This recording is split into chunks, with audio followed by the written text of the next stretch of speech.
이번 강연은 박광세 람다 256 최고 운영 책임자께서 맡아주시겠습니다. 주제는 NFT 대중화 시대를 위한 블록체인 기술을 주제로 강연을 들어보겠습니다. 박광세 CEO를 큰 박수로 모시겠습니다. 박광세 CEO는 SK텔레콤 콘텐츠 사업본부에서 근무했고 에듀프로를 창업했으며 YD 온라인 두나무 람다 256 연구소에서 책임자를 맡은 바 있습니다. 강연 지금부터 함께해 주시죠. 네, 안녕하세요. 방금 소개받은 람다 256의 박광세라고 합니다.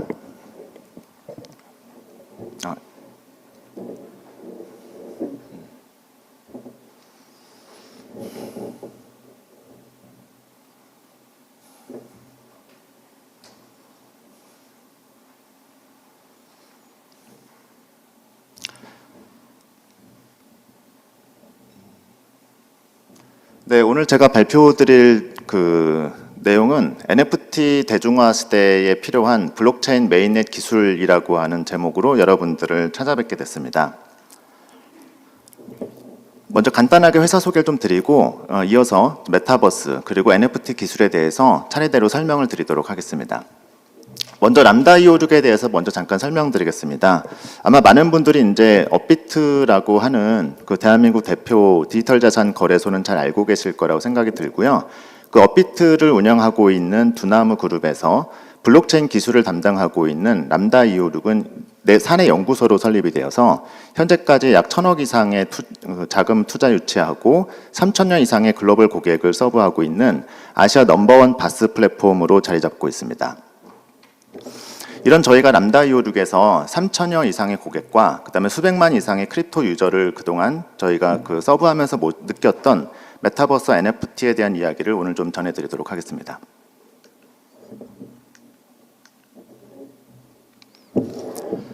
네, 사실 대부분의 그 메타버스에 대한 담론들은 다들 아시다시피 레디 플레이어 1이라고 하는 영화에서 시작이 될 것 같고요. 이런 메타버스가 과연 언제쯤 우리에게 올 것인가 라고 하는 질문으로부터 시작하는 것 같습니다. 하지만 사실 제가 드리고 싶은 말씀은 메타버스라고 하는 것은 지금 페이스북과 같은 메타로 개명이 되었죠. 여러 빅테크 기업에서 이야기를 하고 있지만 사실 제가 말씀드리고 싶은 부분은 메타버스는 이미 우리 현실에 가까이 와 있다는 부분입니다. 그리고 메타버스라고 하는 것은 사실 VR이라고 하는 특정 하드웨어에 갇혀 있는 개념이 아닙니다. 사실 세대에 따라서 좀 다르겠지만 일부 세대는 과거 PC통신이라고 하는 수단을 통해서 디지털 세계에서 수많은 사람들과 이야기를 나누고 새로운 세상을 꿈꾸던 시절을 기억하고 계실 것입니다. 즉 텍스트로도 충분히 메타버스 세계는 펼쳐질 수 있고요. 많은 분들이 말씀을 하셨지만 지금 전 세계적인 열풍을 불고 있는 로블록스가 사실 우리에게 굉장히 많은 시사점을 주고 있습니다. 이미 로블록스라고 하는 그 서비스가 상장할 때 밝혔던 지표를 보면은 약 2억 명 이상의 MAU가 있다라고 밝혔었고요. 그 중에서 67% 유저가 16세 언더라고 밝혔습니다. 즉 1억 5천 가까운 유저가 그 16세 이상의 어린이들이 이 게임을 즐기고 있다는 건데 놀랍게도 이 친구들은 이걸 단순히 게임으로 즐기는 것이 아니라 그들 사이의 커뮤니티, 즉 하드웨어가 아닌 상호작용 커뮤니티로서 즐기고 있습니다. 자기 친구들을 로블록스에서 만나고 거기서 인사를 나누고 그들과 함께 우리가 리얼 라이프에서 가져가지 못하는 삶을 친구들과 함께 나누고 있는 것이죠. 그 중요한 것은 여기서 쉐어 오브 타임인데요. 그럼 얼마나 많은 시간을 이 아이들이 보내고 있는지를 이제 통계로 봤을 때 놀랍게도 약 156분에 평균적으로 156분을 사용하고 있다고 밝혀지고 있습니다. 사실 이 시간은 저희가 일상적으로 사용하고 있는 소셜미디어 서비스, 그 중에서도 우리가 굉장히 체류 시간이 길다고 여겨지고 있는 틱톡이나 유튜브에 비해서도 3배 이상 많은 시간인데요.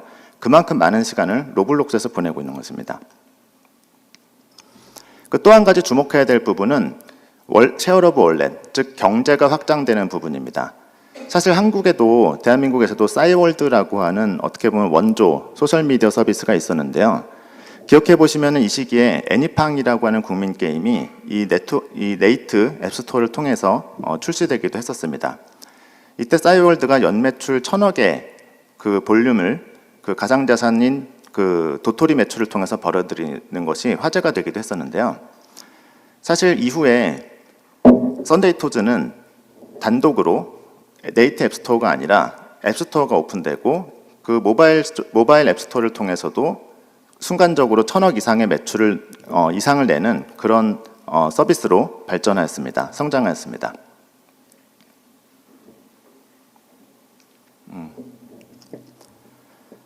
그리고 이 지금 제가 말씀드린 숫자는 로블록스에서는 더욱 이제 극명하게 드러나는데요. 사실 로블록스의 매출은 지금 보시는 것처럼 이 분기 단위 매출입니다. 그래서 이미 이 이상의 매출을 내고 있는데 대부분의 매출을 보면은 개발자들에게 쉐어가 되고 있는 것을 보실 수 있습니다.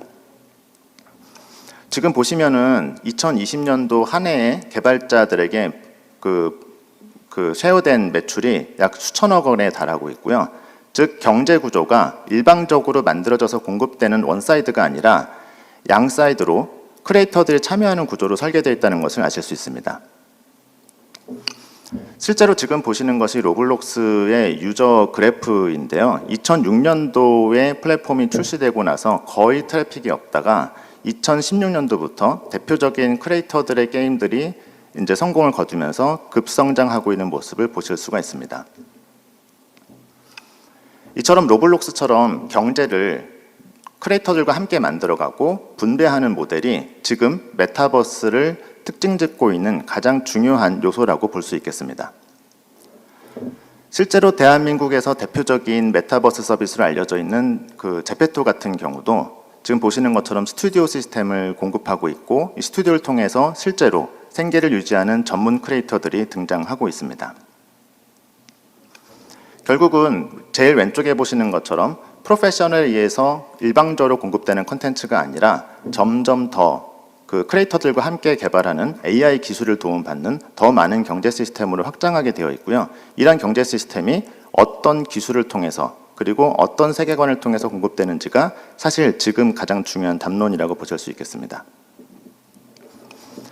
그래서 레디 플레이어 원 영화에서 제가 가장 주목해야 될 부분은 사실 이 엔딩 장면이라고 계속 말씀을 드리는데요. 보시는 것처럼 이런 기술과 여기서 즐길 수 있는 커뮤니티들이 어떤 특정 기업에 의해서 독점이 됐을 때 지금 보시는 것처럼 커뮤니티의 유저들이 들고 일어나서 그들만의 가치를 되찾기 위해서 투쟁하는 모습을 볼 수가 있습니다. 커뮤니티 가치관이 변화하고 있다. 그리고 참여하고자 하는 크리에이터들의 마인드가 바뀌고 있다는 것이 가장 중요한 변화이고요. 레디 플레이어 1이라고 하는 것은 아시다시피 그 게임 콘솔기에서 플레이어 1과 플레이어 2가 있는 모습에서 따왔는데 레디 플레이어 2, 즉 이제 플레이어 2가 등장할 시기라고 저는 말씀드립니다. 빌 게이츠도 그렇고 스티브 잡스도 그렇고 마크 저커버그도 그렇고 사실 20세 전후로 굉장히 위대한 스타트업들이 탄생되어 왔었는데요. 방금 말씀드렸던 것처럼 젠 로블락스, 즉 로블락스 세대의 새로운 창업가들이 다가오고 있는 것입니다. 로블록스를 통해서 저렇게 많은 시간을 보내고 생태계가 쉐어되고 그 참여자들이 또 다른 경제를 쉐어받을 수 있다는 것을 이해하고 있는 이 세대들이 새로운 메타버스 세계의 창조자가 되어서 이 앞으로 우리가 말하고 있는 메타버스를 이끌어갈 것이라고 생각을 하고 있습니다. 이런 기술의 키워드가 바로 NFT, 그리고 DAO, 그 다음에 디센트럴라이즈 탈중화, 웹3, 크립토커런시 이런 것들이 되겠습니다. 그 중에서도 오늘은 NFT라고 하는 기술적 측면에 대해서 한번 좀 설명을 드리도록 하겠습니다. 사실 람다 256은 2018년도부터 누구보다 앞서서 NFT 기술의 대중화에 앞장서 왔었고요. 그 중에서 특히 게임이라는 분야에 대해서는 일찍이 투자를 지속해온 분야가 있습니다. 이런 NFT가 지금은 메타버스 시대의 디지털 소유권 증명 기술로 각광을 받으면서 여러 가지 셀럽들도 그 NFT의 민팅 그리고 판매에 동참하게 되었고 급기야 2021년 콜린스 사전에서는 올해의 단어로 NFT를 선정하기에 이르렀습니다.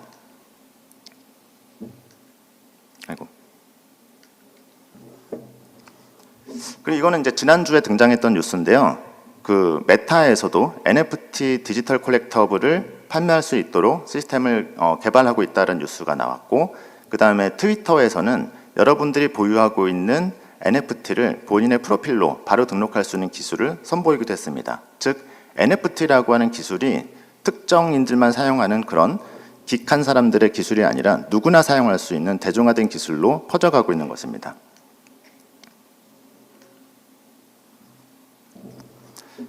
사실 NFT의 시초는 2017년도에 발행된 콜렉터블 NFT 크립토펑크가 시작이었습니다. 이 콜렉터블 NFT는 현재 2021년 8월에 비자가 15만 불의 작품을 구입하기에 이르렀고, 유명 아티스트인 제이지 같은 경우는 본인의 트위터 프로필로 사용하면서 더더욱 인기를 끌기도 했었습니다. 하지만 실제로 NFT를 적용하고자 하시는 기업 입장에서는 기술적으로 여러 가지 난제가 있습니다. 사실 2017년도에 크립토키티라고 하는 유명한 콜렉터블 게임이 등장하면서 당시 대표적인 블록체인 네트워크인 이더리움은 트래픽이 마비될 정도로 굉장한 인기를 끌게 되었습니다. 한편으로는 이것이 이제 이더리움이라고 한 네트워크의 한계를 보여준 사건이기도 했었는데요. 사실 이더리움이라는 그 네트워크 자체가 성능의 이슈가 의도적으로 존재를 합니다.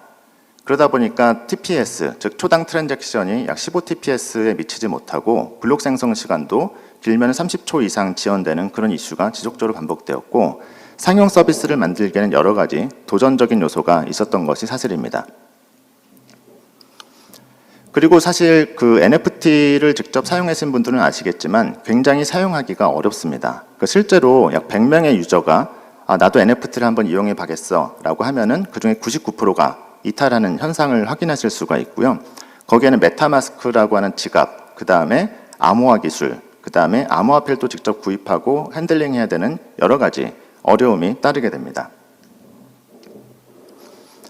그러다 보니까 이런 기술을 해결하기 위해서 여러 가지 그 움직임이 있었는데, 그 중에 가장 첫 번째 움직임은 이더리움을 벗어나는 것입니다. 넌 이더리움 계열의 대표 주자는 아이러니하게도 크립토키티를 개발해서 성공했던 데폴랩스였습니다. 데폴랩스는 이더리움을 포기하고 우리가 직접 블록체인 기술을 개발해야 되겠다라고 해서 플로우라고 하는 체인을 개발하기에 이르렀고요. 그 결과 NBA라고 하는 IP를 가져와서 대규모 팬덤들도 이용 가능한 TPS 성능을 보여주면서 성공을 거두게 되었습니다. 하지만 아직까지 전통적인 이더리움 기술에 비해서는 개발 생태계가 많이 부족한 상황이고 개발 지원도 부족해서 플로우가 아닌, 그러니까 데폴랩스가 아닌 제3의 업체가 이용하기에는 많은 부분들이 부족한 현실입니다. 그리고 또 우리가 기억하고 있는 것이 2018년도에 EOS라고 하는 네트워크인데요. 사실 이 이더리움 진영의 대표 주자로 여겨졌던 EOS가 2018년도에 굉장히 많은 게임들이, 굉장히 많은 NFT 프로젝트들이 EOS로 개발이 되었음에도 불구하고 현재는 남아있는 생존한 애플리케이션이 거의 없습니다. 즉 갈라파고스 기술이 가지고 있는 여러 가지 운영 리스크를 대표적으로 보여줬던 사건이라고 볼 수 있을 것 같고요. 그에 반해서 사실 이더리움이 가지고 있는 그런 장점을 활용하되 일반적인 상업용 애플리케이션에도 사용할 수 있도록 아키텍처적으로 접근하는 부분이 지금 말씀드리는 레이어 2 접근입니다. 사실 이더리움은 오픈소스 기술이기 때문에 이더리움이라는 오픈소스를 별도의 네트워크를 구성하고 레이어 1, 즉 메인넷 이더리움과 연결함으로써 기술적 호환성과 가져감과 동시에 성능 이슈는 되게 영리하게 해결하는 구조이고요. 저희가 잘 알고 있는 P2E 게임인 엑시 인피니티 같은 경우는 이 레이어 2 기술을 이용해서 데일리 액티브 유저가 150만 이상을 돌파하는 그런 성공을 거두기도 했습니다. 하지만 모든 기업들이 이처럼 이더리움을 자유롭게 다루고 또 자체적으로 오픈소스를 운영할 정도의 역량을 가지고 있지는 못합니다. 그래서 저희가 2018년도부터 주목했고 현재까지 성공적으로 서비스하고 있는 구조는 이더리움과 병행해서 사용할 수 있는 바스 서비스, 즉 블록체인 애저 서비스 구조이고요. 마치 AWS처럼 여러분들이 직접 개발하셔서 관리하셔야 되는 이더리움 레이어 2 기술과 그 다음에 앞에서 말씀드렸던 프라이빗 키 암호화 기술, 또 복잡한 여러 가지 가스피라든지 API 같은 개발 도구를 모두 다 한 번에 제공해 드리고 클라우드 기반으로 AWS처럼 99.999 플로 이상의 그 가용성을 보장해주는 매니지드 서비스를 제공하고 있고 저희가 제공하고 있는 루니버스가 대표적인 서비스라고 보실 수 있겠습니다. 실제로 오른쪽에 보시는 차트는 2021년도에 발표된 800개 이상의 프로토콜을 전부 다 조사해서 어떤 블록체인 기술을 사용하고 있는지를 보여준 차트인데요. 제일 위에 나타나는 것이 멀티체인, 즉 복수의 체인을 사용하는 부분이고 여기엔 꼭 이더리움이 포함되어 있습니다. 그리고 이더리움을 단독으로 사용하는 프로젝트가 아직도 압도적입니다. 즉 멀티체인과 이더리움을 다루기 위해서는 굉장히 복잡한 인프라 기술이 필요한데 이런 부분도 루니버스가 제공하는 바스를 사용하시면 간단하게 해결이 가능합니다. 루니버스 바스에 대해서 조금만 더 설명을 드리면은 2000TPS 이상의 고성능 서비스를 제공하고 있고 유저들이 직접 가스피라든지 토큰을 직접 지불하실 필요가 없이 엔터프라이즈가 대납이 가능하신 미래한 사용성을 가지고 있습니다. 그리고 가장 중요한 것은 이더리움과 기술적으로 100%의 호환성을 가지고 있기 때문에 요새처럼 블록체인 엔지니어를 구하기 힘든 상황에서 그리고 블록체인 생태계에 같이 참여해야 되는 상황에서는 가장 이상적인 기술이라고 보실 수 있습니다. 그리고 최근에 저희가 NFT에 대한 수요에 맞추어서 NFT에 특화된 솔루션을 제공하게 되었는데요. 오른쪽 표에서 보시는 것처럼 루니버스 블록체인에서 가지고 있는 여러 가지 스마트 컨트랙트들을 훨씬 더 쉽게 API 레벨로 사용하실 수 있는 루니버스 NFT와 더불어서 사실 NFT를 직접 발행하다 보면은 IP 관리도 필요하고 거기에 대한 메타데이터 관리도 필요하고 여러 가지 부가적인 기능이 필요한 것이 사실입니다. 이런 부분들을 다 한 곳에 모아서 제공하고 있는 것이 저희 루니버스 NFT 매니저입니다. 이런 기술을 사용하시면은 비록 본인들의 서비스는 블록체인 기술을 사용하지 않고 NFT 서비스를 사용하지 않는 일반적인 커머스 서비스라든지 아니면은 게임 서비스라든지 뱅킹 서비스를 하더라도 어떤 특정 유저에게 NFT를 발행해서 보유하게 하고 싶고 또 그런 NFT를 외부의 마켓플레이스에 연동해서 거래할 수 있게 한다든지 아니면은 앞에서 보셨던 것처럼 트위터에 인증도 할 수 있고 페이스북에 프로필로 가져갈 수도 있는 그런 메타버스와 SNS 월렛 기능이 모두 한 번에 해결이 가능합니다. 이미 업비트 NFT가 저희 루니버스 NFT를 기반으로 해서 안정적으로 서비스를 잘 운영하고 있습니다. 여기서 주목할 만한 부분은 이제 NFT가 오른쪽에 보시는 것처럼 BTS와 같은 빅 IP들을 포함해서 정말 대중들 세계로 가고 있다는 것이고요. 그러다 보니까 NFT라는 서비스는 이미 캐즘을 넘어가고 있는 기술이라고 볼 수가 있습니다. 아직까지 탈중앙화 거래소라든지 크립토커런시, 디파이 이런 기술들은 어렵고 일부 탈중앙화주의자들만의 이야기처럼 들리지만 NFT는 NBA를 좋아하는 사람들, BTS를 좋아하는 사람들, 일반 대중들이 사용하고 있는 매스 어뎨션 서비스입니다. 중요한 부분은 여기서 또 기술적인 차이가 존재한다는 부분이고요. 저희 고객사 중에 한 분이 글로벌 기업이 NFT 서비스를 하겠다라고 계획을 발표한 뒤에 그 고객들의 고객의 유저들이 올린 커뮤니티 글입니다. NFT에 대해서 여태까지 블록체인 크립토커런시 쪽에서는 본 적이 없던 반응들이 나오는데요. 밑에서부터 보면은 환경이 안 좋은 거 아니냐. 또 위에 보면은 머니 런더링, 즉 여러 가지 자금 세탁에 악용되는 거 아니냐라고 유저들이 직접 이야기합니다. 이런 부분들은 사실 탈중앙화 세계에서는 받아보지 못했던 피드백이고요. 한편으로는 이런 생각도 가능한 거죠. 앞에서 대표적인 NFT 케이스라고 말씀드렸던 비자의 사례가 사실은 자금 세탁에 대한 어떤 그런 부분의 우려를 나타내는 것이 아닌가? 그리고 어떤 유명한 셀럽이 자기는 NFT를 구입했다고 자랑을 했지만 사실 또 그 셀럽은 반대로 환경 파괴의 주범이라고 어떤 오명을 뒤집어 쓰는 것이 아닌가? 이런 우려가 생기고 있다는 말씀입니다. 이런 부분에서 사실 저희 두나무의 람다는 레귤레이션 테크, 즉 규제 준수 기술에서 굉장히 앞서 나가 있습니다. 사실 글로벌 규제 준수의 가장 핵심적인 FATF라고 하는 기구에서 전 세계 금융기관에 규제하고 있는 트래블 룰이라고 하는 규제가 있는데요. 이 트래블 룰이라는 규제를 글로벌 몇 개의 업체가 지금 제공을 하고 있는데 아시아에서는 압도적으로 저희가 넘버원 업체입니다. 싱가포르와 인도네시아, 태국을 포함해서 한국까지 약 40-50개 기업들이 저희 베리파이 바스프를 사용하고 있고요.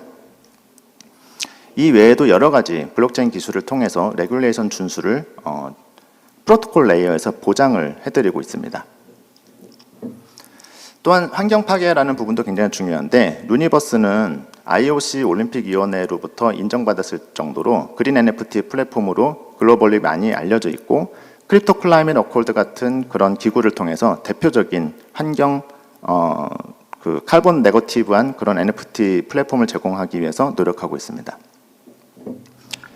결국은 NFT가 앞으로 어떻게 발전할 것이냐라고 이제 질문을 하실 수가 있는데, 사실 스마트폰이 맨 처음 등장했던 2010년 전후로 저도 뭐 SK텔레콤 출신이긴 했지만 스마트폰이 얼마나 많은 것을 바꿀 수 있겠어, 단말기에서 어떤 기술이 있다고 뭐가 되겠어 라고 생각을 했지만, 결론적으로 말씀드리면은 스마트폰 기술이 바꾼 것은 게임의 재미라든지 애플리케이션의 본질적인 부분을 바꾸진 않았고요. 더 중요한 것은 생태계 시스템이 바뀌었습니다. 앞에서 제가 메타버스에서도 말씀드리고 NFT에서도 말씀드리는 부분은, 우리가 겉으로 보이는 부분은 사실 많이 바뀌지 않은 것 같지만 백엔드 쪽, 그 눈에 보이지 않는 기술이 또 눈에 보이지 않던 그런 밸류 체인들을 굉장히 많이 바꾸고 있다는 거고요. 사실 이 스마트폰을 통해서 굉장히 많은 콘텐츠 업계의 생태계가 바뀌었다라고 저희는 지금 이미 알고 있습니다. 그런 부분들을 기술적으로 가능하게 하는 것이 또 저희의 라이브 NFT 기술인데요. 이런 루니버스만이 가지고 있는 특화된 NFT 콘텐츠를 통해서 기존의 생태계에서는 보지 못했던 새로운 NFT 서비스를 제공하는 부분들이 있고, 그 다음에 앞에서도 말씀드렸던 메타버스가 다양한 메타버스에 등장하게 되면은 사실 가장 중요한 부분은 인터로퍼빌리티, 즉 다양한 멀티버스들 안에 존재하는 그런 NFT들이 교환될 수 있는 시스템이 필요한데, 저희 바스와 같은 그런 시스템을 통해서 이더리움 기반의 그런 호환성을 확보할 수 있는 장점이 있습니다. 그리고 이런 레귤레이션을 준수할 수 있는 기술들은 또 자연스럽게 파이낸스 쪽으로 연결이 되게 되는데요. NFT라고 하는 기술 에셋이 가지고 있는 그런 가능성들을 파이낸스로 연결되는 순간 저희가 미처 여태까지 보지 못했던 엄청난 새로운 경제가 만들어진다고 말씀드릴 수 있겠습니다. 그래서 NFT는 결국은 이런 크리에이터와 유저의 영향력이 증대되는 새로운 생태계 시스템을 가져올 것이고, 그 다음에 다양한 메타버스 간의 인터로퍼러빌리티를 가져올 수 있는, 특히 이제 이더리움과 같은 오픈소스 계열의 기술이 앞으로 더 많이 발전할 것이고, 그 다음에 스마트 컨트랙트가 만들어가는 앞서서 말씀드렸던 라이브 NFT와 같은 새로운 콘텐츠들이 등장하면서 과거와는 좀 다른 새로운 NFT만의 생태계를 만들어갈 기술이라고 말씀드릴 수 있겠습니다.